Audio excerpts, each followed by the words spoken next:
back into the reading of Synchronicity through the eyes of science, myth, and the Trickster by Alan Combs and Mark Holland. And plasma. Plasma is superheated matter, so hot that electrons are ripped away from atoms, forming an ionized gas. It comprises of 99% of the visible universe. In the night sky, plasma glows in the form of stars, nebulas, and even auroras, sometimes ripple above the north and south poles. And we'll probably be at some point studying more about this plasma, because I think plasma has a lot to do with things I'm filming in the trees and what I'm filming in the sky. That's what I think. That doesn't mean I'm right about much of anything. Anyways, back to this book, Silent Resonance, The Mind and the Brain. The marvelous and mysterious, which is peculiar to night, may also appear in the remarkable silence that may intervene in the midst of the liveliest conversations. It was said at such times that Hermes had entered the room. Walter Otto, the Hermetic gods. The roots of left and right. The past few decades have marked dramatic advances in our understanding of that most remarkable structure in the known universe, the human brain. It is natural that we should wish to make use of this burgeoning knowledge of developing our understanding of synchronicity. At a minimum, we would like to appreciate something of how brain processes are related to synchronicity. At best, we might find clues to the roots of synchronicity itself. There seems to be a subtle, though persistent desire of nature to express herself in slightly asymmetrical forms. Though the right and left hand appear to be mere images of each other, they are not. Nor are the feet. As most of us know from trying on shoes, one foot is larger than the other.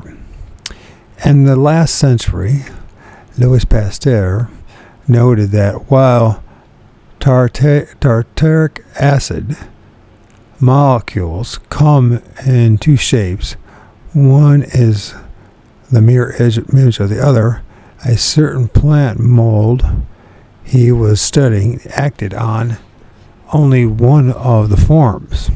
He concluded, quote, "This important criterion, asymmetry, constitutes perhaps the only sharply defined difference which can be drawn at the present time between the chemistry of dead or living matter," end quote.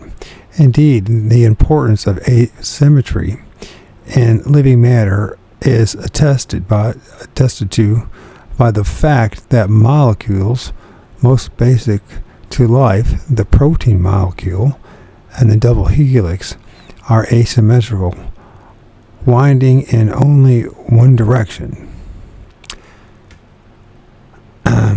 In the past few decades, it has become increasingly apparent, both in laboratory and in theory, that this absence of perfect symmetry in nature runs deep, cutting all the way to the form of the atom itself. It should be no surprise then that asymmetry is at evidence in the human brain, or that such asymmetry might reflect a complementary asymmetry in the human psychology. giving each of us two separate complementary mental qualities. In 1861, a French neurologist, Paul Broca, presented to the Society of Anthropology in Paris the brain of a man who had, prior to his death, suffered a gradual loss of speaking ability. The brain exhibited a damaged area in its left frontal region. Broca's brain has become the most famous brain in history because it marks the beginning of our understanding that the human brain is asymmetrical in its functions. Broca observed that in most persons, the left side of the brain controls language. Language is not only vital to human communication, but it is also the very stuff of logical thought. Without it, there would be no science, no mathematics, no books of any kind. Very little could be passed from generation to generation. There would be no human culture as we know it. Broca's work indicated from the first time that all this springs from the left side of the brain, the left hemisphere. What about the right hemisphere? As early as 1865, a British physician, Hugh Lings Jackson, that's an interesting, Hugh Lings Jackson, a giant of 19th century clinical neurology, was to write that if it be proven by wider experiences that the faculty of expression, language, resides in one hemisphere, the left, there is no absurdity in raising the question as to whether perception, its corresponding opposite, may be seated in the other. If the word perception is taken in the large sense of a holistic grasp or understanding of the situation, then Jackson was quite correct. As we know today, the right hemisphere is vitally involved in holistic or global thinking. Current scientific knowledge concerning the right and left hemispheres suggests a broad picture in which the left brain is the logical, analytical, rational thinker. The right brain seems to be the holistic, perceptual, and creative thinker. It is not constrained by the dictates of linear logic, but is able to grasp and act on situations as wholes. The right side is vital to art, creativity, and emotion. All this applies to the majority of persons those with left hemisphere language, 95% or more of right-handers, and 70% or more of left-handers. Okay. Let's try this again. All this applies to the majority of persons. Those with left hemisphere language, 95% or more of right-handers, and 70% or more of left-handers. For others, the situation is reversed, or the hemispheres are mixed in function. While these distinctions are a bit overdrawn, they provide us a starting point for exploring theories of synchronicity that are based on two-chambered or a bicameral structure of the brain. That the two sides of the brain are distinct in function has been known for hardly over 100 years. Such functional knowledge, however, echoes a much older intuitive sense for differences between the meaning of the words left and right.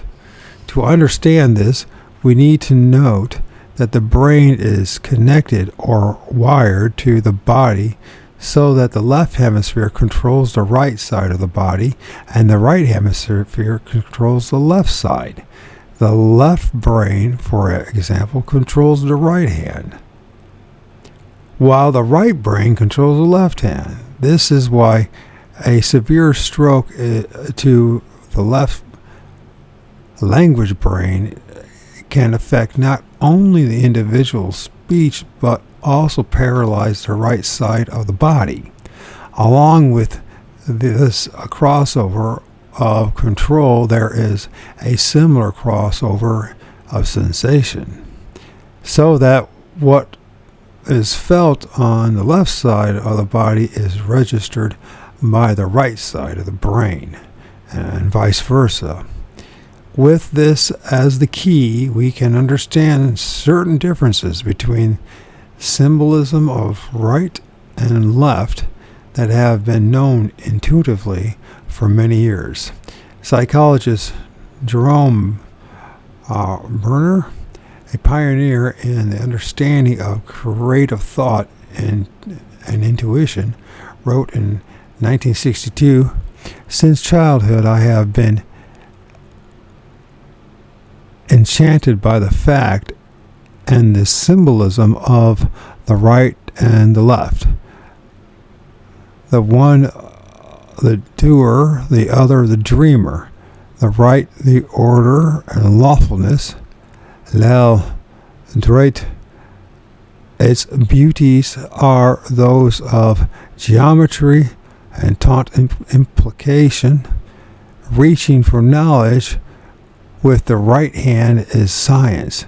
Yet to say that much of science is to overlook one of its excitements, for the greatest hypothesis of science are gifts carried in the left." David Lloyd, among others, has summarized many of the qualities traditionally associated with the left and the right. Those often associated with the right side, left brain, are verbal, analytic, and sequential knowledge, that which is intellectual, propositional, and focal. The right is also associated with that which is known, explicit, and out in the open, with the male principle and the sun. On the other hand, those qualities often associated with the left side, right brain, include spatial, visual, gestual, holistic, and simultaneous knowledge. That which is sensuous, directly sensed,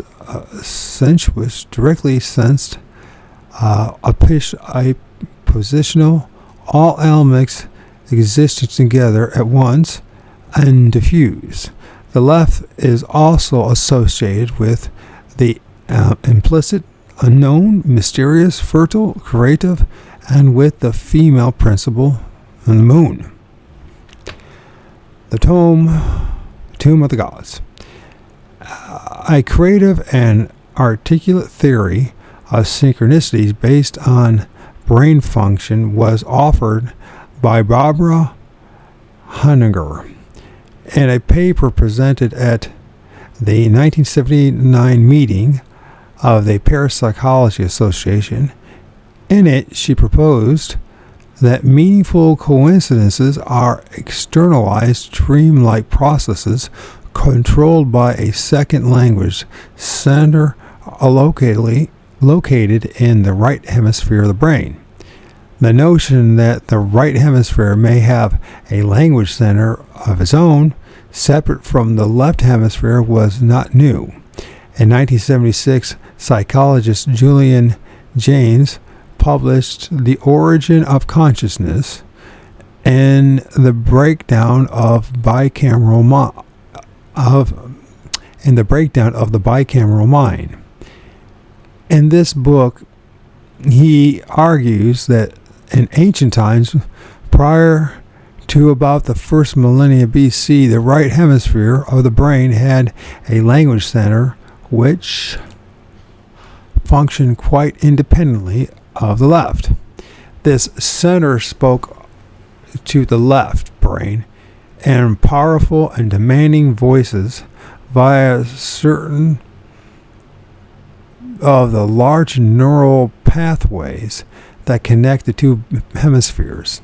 The left hemisphere, which James identifies with the conscious self, heard the voices of the right hemisphere as coming from somewhere outside itself, perhaps from a cave, from the sky, or most likely from the statue of a god.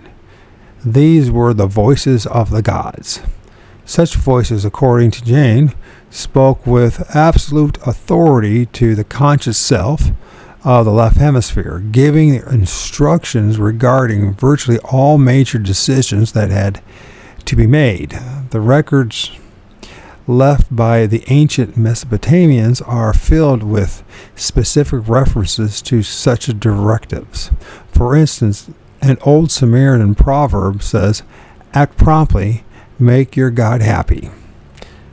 Keep in mind that in these ancient civilizations, each individual was accustomed to answering to his or her own personal God, usually kept somewhere about the house in the form of a statue.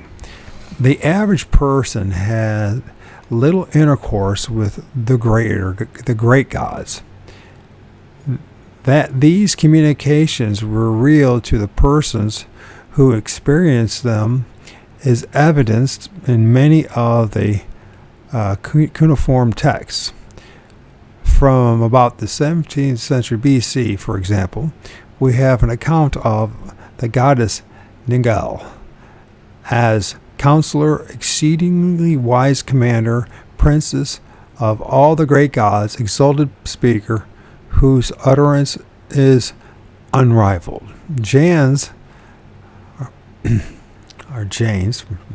felt that decision making is ideally suited to the right brain, with its ability to grasp whole situations, that is, to take all factors into account at once. He felt that the left brain was left suited to carrying out these decisions, working out the details as it went along. In the ancient agricultural civilizations of the Middle East, many such decisions had to do with the more or less predictable demands of farming. During the second millennia before Christ, however, this situation changed. This dark millennia brought for the first time in history large-scale and widespread warfare between nations. The directives of the gods dealt increasingly with the topic of war. It was also a millennia of frequent natural disasters in the Middle East. The resulting widespread disruption of the previous social fabrics taxed individual survival skills to their maximum. During this chaotic period of history, a unified mind capable of great flexibility was a great advantage. Such a mind developed at the expense of the voices of the gods. The brain became whole through greatly increasing communication between the two hemispheres, and the voice gradually disappeared. Today, Janes speculated only a small residue part of the original right brain language capacity remains. Much of the evidence of Jane's theory comes from the work of the Canadian neurosurgeon Wilder Pinsfield. In the 1950s, Pinsfield observed that during brain surgery, mild electrical stimulation to the right brain area that corresponds to the left brain language region produces hallucinated voices. Though Pinsfield believed that he was activating memories locked in the brain, often since childhood. James presents evidence to the contrary. For instance, while in some cases the voices seemed familiar to the patient, more often they did not. In the majority of instances, the patient did not recognize the voices, which were usually hazy and indistinct. James believed that in stimulating the linguistic region of the right hemisphere, Penfield had reactivated the ancient mechanism of the voices of the gods. He had, in a sense, entered the tomb of the gods and was listening to their ghosts. Today, these voices are normally silent. James believes, however, that they are still heard in the hallucinations of schizophrenia, and whose many sufferers of old mechanisms has somehow come to life.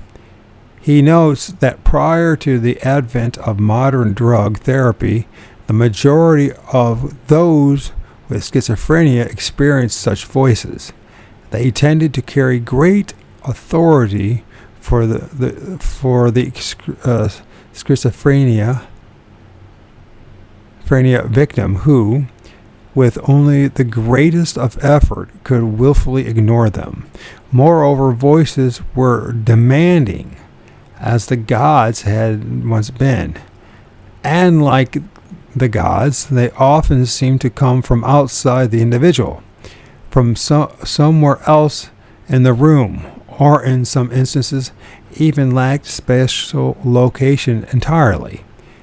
Like James, Barbara Honegger believes that there is a right hemisphere language center that is alive and well. She feels that it asserts itself as the authority of night dreams and also as the architect of meaningful consciousness.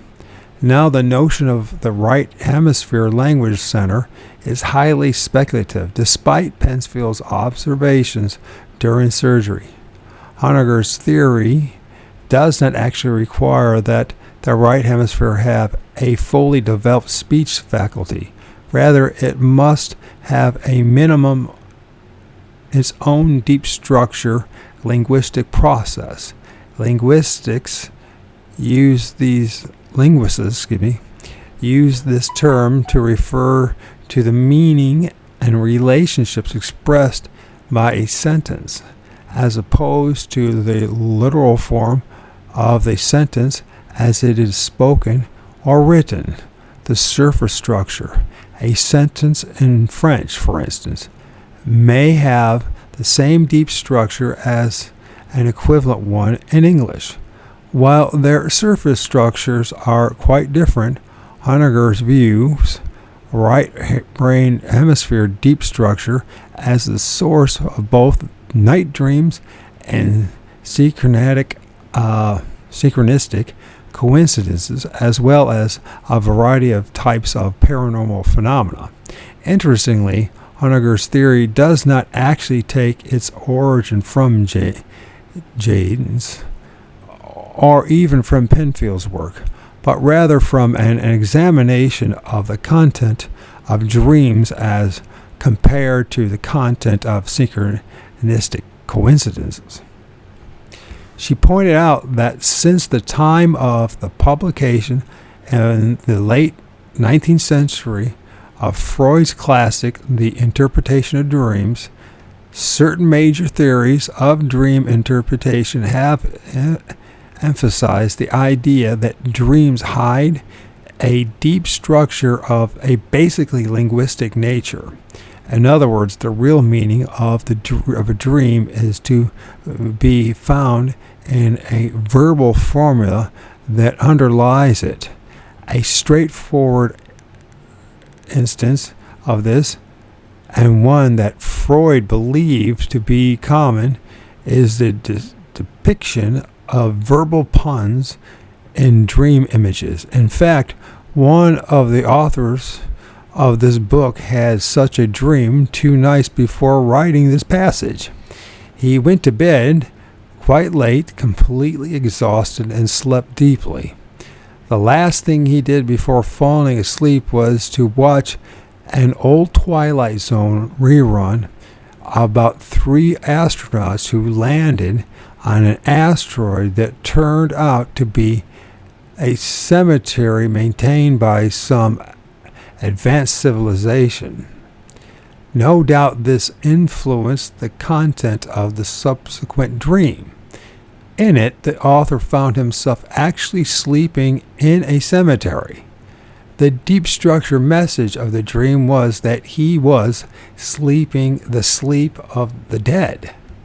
A referral to the dictionary disclosed that the word cemetery comes from the Greek word meaning sleeping chamber. Honegger believes that synchronistic events can be interpreted in a fashion similar to dream interpretation. That is, by searching for their linguistic deep structures. An example of a synchronistic occurrence which involved a pond was reported a few years ago in Texas. It concerned a state highway patrolman who was severely injured in a motorcycle accident and a businessman who saved his life. The motorcycle patrolman, Alan Felby, had struck the back of a truck and was thrown to the air when the businessman, Alfred Smith, happened by, stopped his car to see if he could be of assistance. Smith found Felby bleeding severely from one leg. Using his tie as a tourniquet, Smith stopped the bleeding, thus saving Felby's life. It was 5 years before the 2 men met again. This time it was Smith who was badly injured. He had been in a car accident. Felby was the first to arrive, and as fate would have it, he found Smith bleeding badly from one leg. Only after Felby had applied a tourniquet to stop the bleeding did he recognize the businessman. Later, he was heard to comment jokingly, "One good tourniquet deserves another." This example shows the way Honegger interprets synchronicity.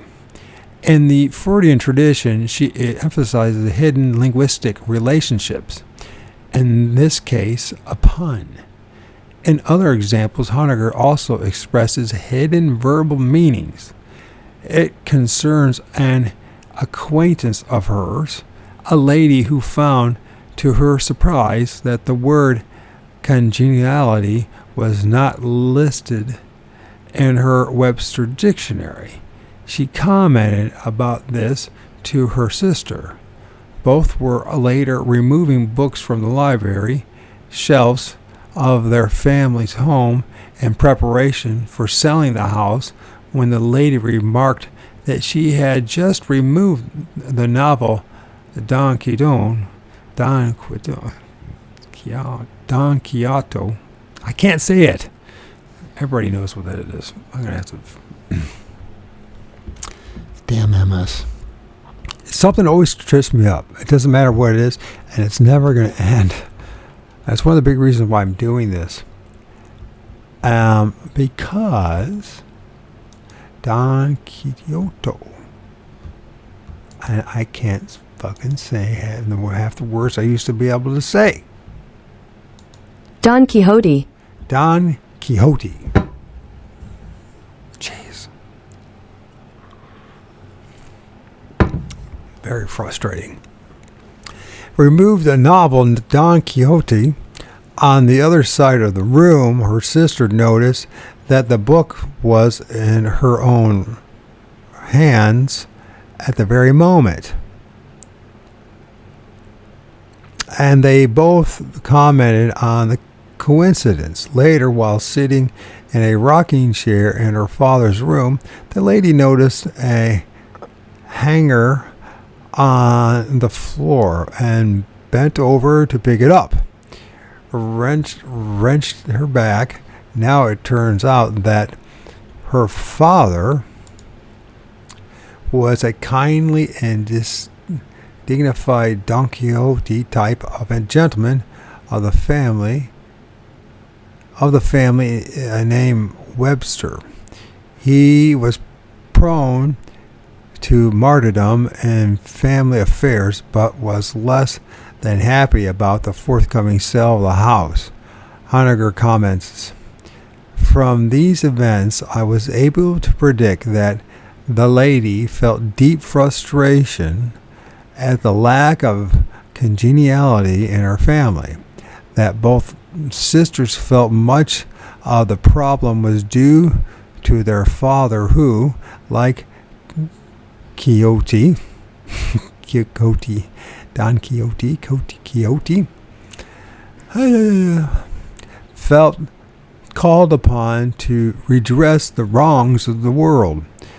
From the hanger, I made the prediction that a hanging had figured somewhere in the family history, which the father verified. His sister had hanged herself in spite of years of sacrificing his own family's interest in her behalf." Really, that sucks. Honegger reported that great energy was released in discussing these events. Honegger's cases are impressive in their complexity. The instance just described as actually one of the simplest, while providing a fascinating approach to the whole topic of synchronicity. However, her ideas presented some difficulties. To begin with, recent research does not substantially support the notion of a right hemisphere language center. The electrically invoked auditory hallucinations of Pensfield's patients, for example, can be reliably produced only in epileptics. Jeez. The reason for this is unknown, but in cast doubt on the notion that the right hemisphere is a source of linguistic effects, at least in most persons. Honegger, of course, does not claim that the right hemisphere can produce speech, only that it controls the deep structure linguistic processes behind dreaming and synchronicity. Still, without Pensfield's voices, the case for right hemisphere language, beyond the known ability of that side of the brain to understand simple spoken sentences, is weakened. Moreover, recent research does not support the older suggestion that the right hemisphere is solely in charge of dreaming. And when all is said and done, we are still left with unsettled question of whether synchronistic coincidences can legitimately be interpreted as dreams are. The most awesome aspect of Honegger's approach is the idea that the right brain can orchestrate events in the real world. Honegger comments that most synchronistic events are directed towards wish fulfillment. If this is the case, I would not be surprised about that actually, how far can these effects go? For instance, the businessman's car accident, which occurred 5 years after he saved the life of the highway patrolman, is explained as having satisfied the patrolman's long-standing wish to repay his debt to his previous benefactor. It would have been better to have sent a card. We are reminded of the overwhelming possibilities of dream come real world, of the dream come real world of Ursula Le Guin's The Lathe of Heaven, a novel about a young man whose dreams immediately become reality, clearly in the interest of his own wish fulfillment. As related, but more humorous versions of this theme was developed by Larry Niven in his novel Ringworld, which presents a young woman with a genetically acquired capacity for good luck. Unfortunately, others around her often have very bad luck because things tend to work out in the best and most straightforward way possible for meeting her own needs with complete disregard for others. Despite the prospect of unpleasant coincidences, it would be a serious mistake to turn our backs on the notion that synchronicity might act as an agent of wish fulfillment. The more fundamental notion that Honegger presents us with, however, is that the basic template for synchronicity is taken from the structure of the brain itself. This is a fascinating idea which, at this time in the history of brain science, we are simply unable to assess. Interestingly, it is an idea to which Jung himself would not have been opposed. In 1929, in his commentary on The Secret of the Golden Flower, Jung wrote that the collective unconscious is simply a psychic expression of the identity of the brain structure, irrespective of all the racial differences. Jung further maintained that this expression explains the high degree of similarity found in mystic themes throughout humanity. Recall that such themes are based upon the psychological archetypes, which in their turn Jung believed to be the source of synchronicity.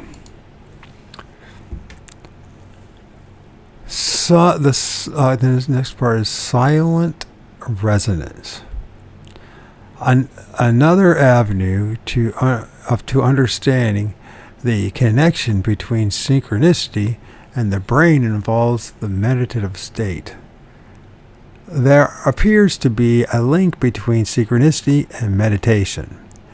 As the meditative state deepens, synchronistic coincidences occur more frequently. And the global brain, Peter Russell observes, many people who practice meditation of one kind or another have found that the deeper, clearer their meditations, the more they experience curious patterns of coincidences. This tends to be particularly so after extended meditation retreats. On returning to regular activity, each day can seem like a continual like a continental train of the most unlikely and most supportive coincidences.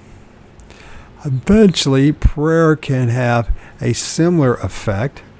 The British Archbishop William Temple once commented, "When I pray, coincidences start to happen. When I don't pray, they don't happen." Some years ago, I think he's right about that. I do think he's right about that. I don't think it was popular to assume that meditation is right hemisphere process. Is a right hemisphere process. Meditation certainly is not verbal beyond some minimal activities such as counting breaths or repeating a mantra, and is associated with a holistic experience of oneself and the world, and thus opposite to the logic and analysis usually associated with left hemisphere. All this notwithstanding, we believe that the state of meditation is, above all, a neurological balanced one. As such, it is difficult to imagine that it would involve one hemisphere more than the other. Both hemispheres should be functioning in a relaxed but optimal state. More recent research strongly supports our notion of a balanced brain state during meditation. Especially noted is the work of a group at Maharishi European Research University, headed by David Army Johnson. I don't know if I have to press that right or not. Names. Using electroencephalography. Okay, my mouth will not work. Too many syllables. Damn MS. I was told once by somebody who pretended she knew what she was talking about that you can't blame everything on MS. Well, the number of side effects associated with the neurological damage that happened to me back in 2019, it definitely exaggerated a lot of the things. Maybe some of the weaknesses that I have, those weaknesses got stronger.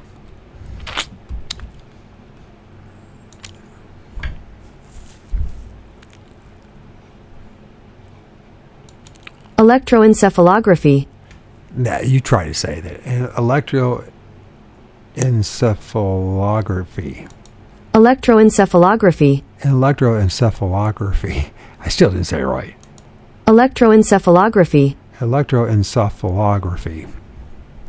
And if I run across it again, guess what? I won't be able to say it. So, using electroencephalography, this group measured brainwave activity from several cortical locations during various stages of sleep, wakefulness, and transcendental meditation. They found that during meditation, brainwave activity is balanced between the two hemispheres. And not only do the EEG patterns offer, it'd be a lot easier to say that, wouldn't it? EEG patterns. The two hemispheres become similar with regard to frequency, but the waves themselves become highly correlated. Put simply, the EEG activity of each hemisphere mirrors that of the other. This characteristic, termed coherence, seems to be a significant marker of the meditative state. To our knowledge, this found in no other state of mind. O.R.D. Johnson, I'm just going to say it's either, it's just O.R.D. I'm just going to, it might be Army, but it's O.R.D. Johnson for me for now. And his group feel that this brain state corresponds to pure consciousness, an advanced state of meditative awareness, while other types of meditation have not been studied as thoroughly. The general evidence strongly supports the idea that a balanced and synchronized brain state is characteristic of virtually all of them.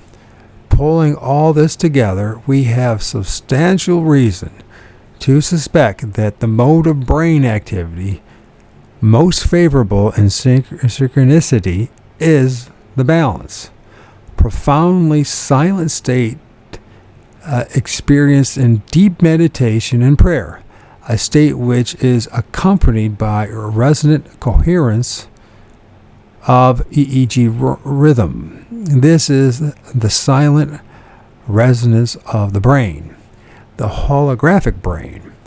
The presence of coherent brainwave activity during meditation suggests a holographic process. Creating a hologram requires the use of a specific type of light. termed coherent light. Typically supplied by a laser, coherent light is characterized by the synchronous action of all light waves. Each is aligned with the others, much as EEG waves are aligned during meditation. For 2 decades, the neurologist Carl Pribram, I'll put Pribram. I don't know how to pronounce his name. Carl Pribram has been arguing for the idea that certain higher brain processes depend on a holographic mechanism. He does not claim to know specifically which aspect of the brain activity corresponds to the coherent laser light of the visual hologram. It is quite possible that such coherence arises in the complex interplay of the minute electrical ripples that ceaselessly dance across the surface of the brain cells. Such activities may be mirrored in the EEG itself, especially during meditation. Whatever the source, Primram believes that both perception and memory are based upon a holographic brain mechanism.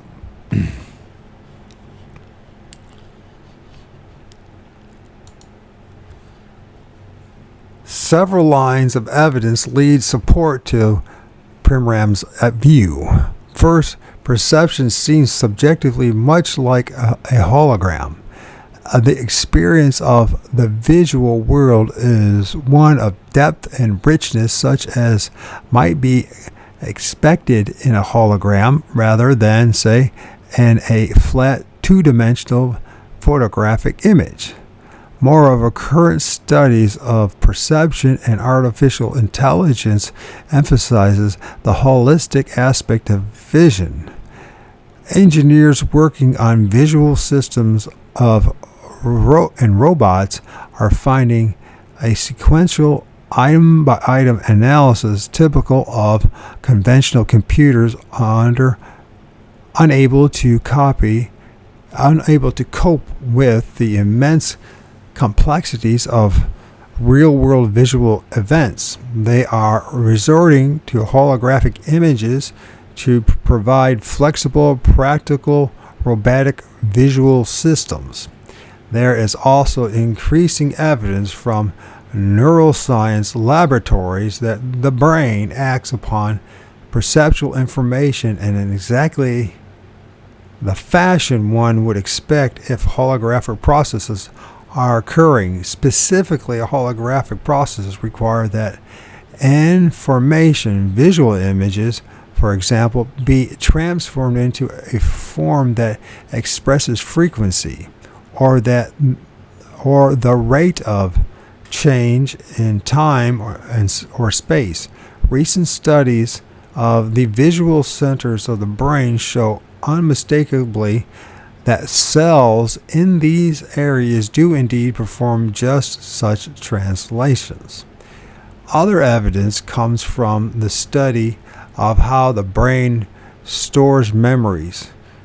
A consistent observation is that within broad limits, damage to specific areas of the brain does not eradicate specific memories. After a stroke, for example, the victim does not lose memories of one specific individual or of one specific individual or no one else.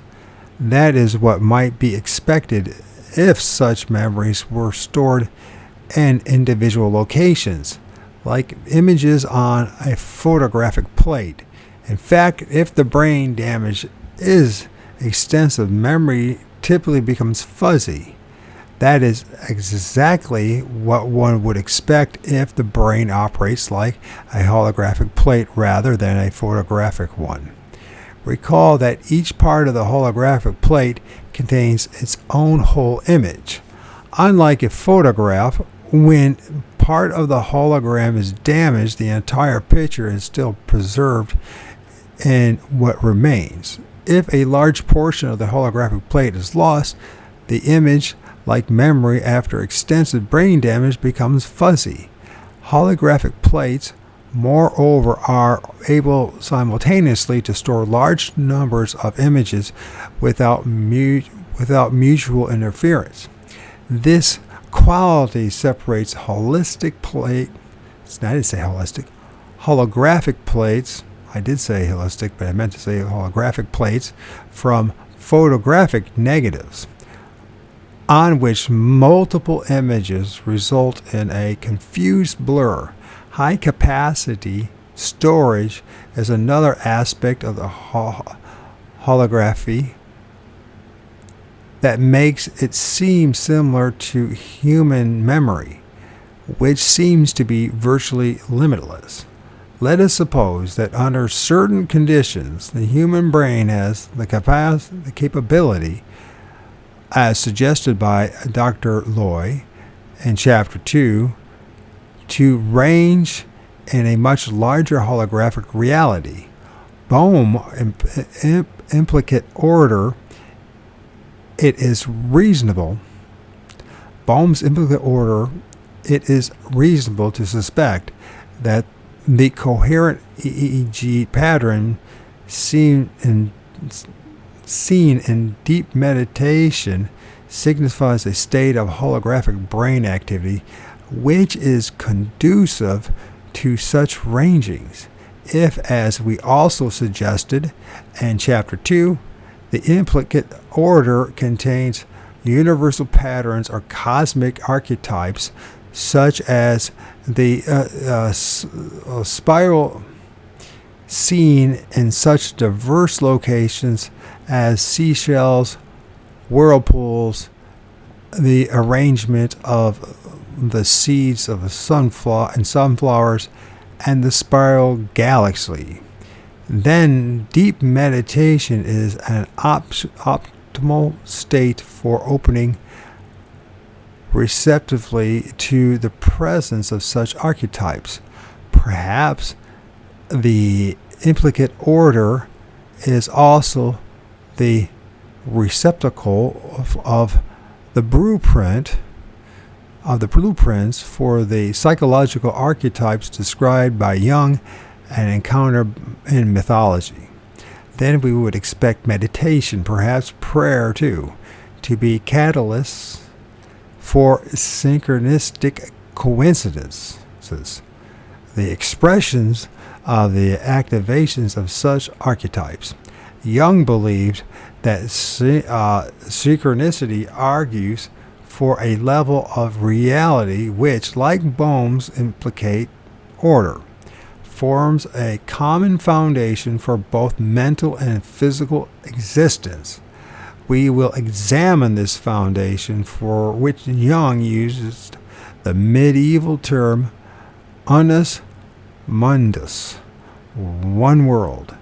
In Chapter 4, let us conclude this chapter by restating the possibility that an opening to this level of reality could be a significant step in the activation of psychological archetypes, and thus to synchronicity itself. Hermes.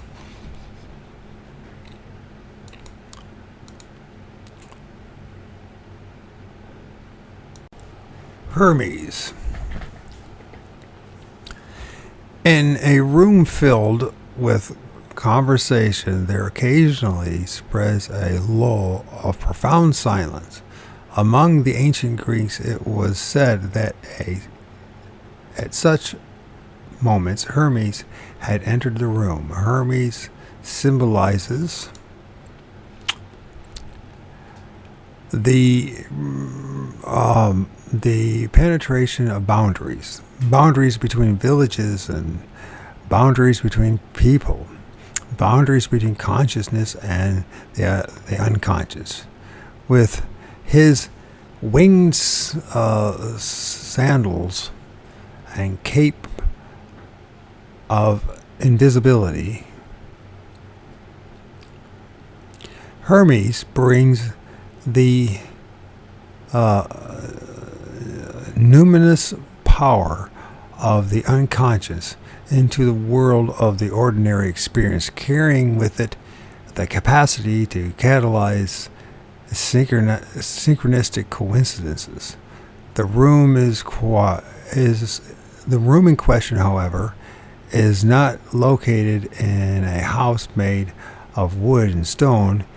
It is the bicameral room of the human brain, located in the skull, and the conversation that fills it is the myriad of voices of the mind.